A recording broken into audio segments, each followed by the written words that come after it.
Alassane là, il ne peut plus être le président des Ivoiriens, c'est fini. Pour la première fois historiquement, je dis bien historiquement dans notre pays, tous les partis politiques se sont mis ensemble.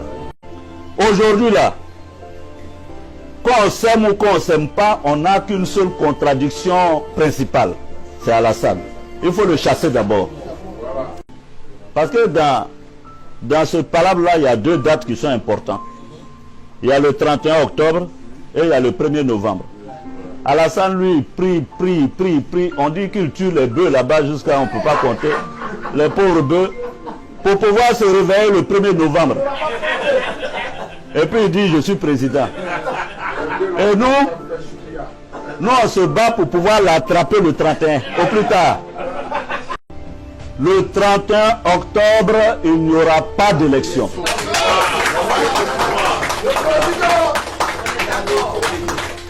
Et si le 31 octobre, malgré le fait qu'il n'y a pas, Alassane s'autoproclame, nous ne l'accepterons pas. Vous savez, quand on est au pouvoir, on croit qu'on est super puissant. Moi-même, j'ai été dans cette position-là. Quand j'étais à Bouaké, je me prenais pour un super puissant. Alassane croit dans sa tête, dans son cerveau, que rien ne peut lui arriver.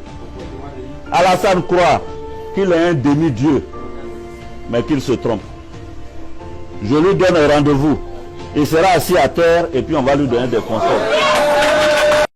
Nous sommes aujourd'hui en Côte d'Ivoire à plus de 70 morts cumulés. Au Mali, il n'y a eu que 23 morts. Ibeka est tombé. Nous, on a 70 morts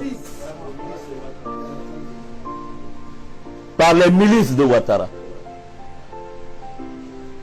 Ça là, nous ne l'accepterons pas. Et Ouattara sera jugé pour ses crimes.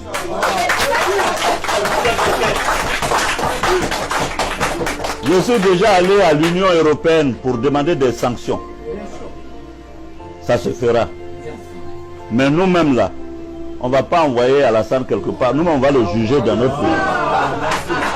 Parce que Alassane, pour moi là, à partir du 31 octobre, Alassane est ex-président de Côte d'Ivoire. Très heureux que je suis parce que mon exil va bientôt prendre fin.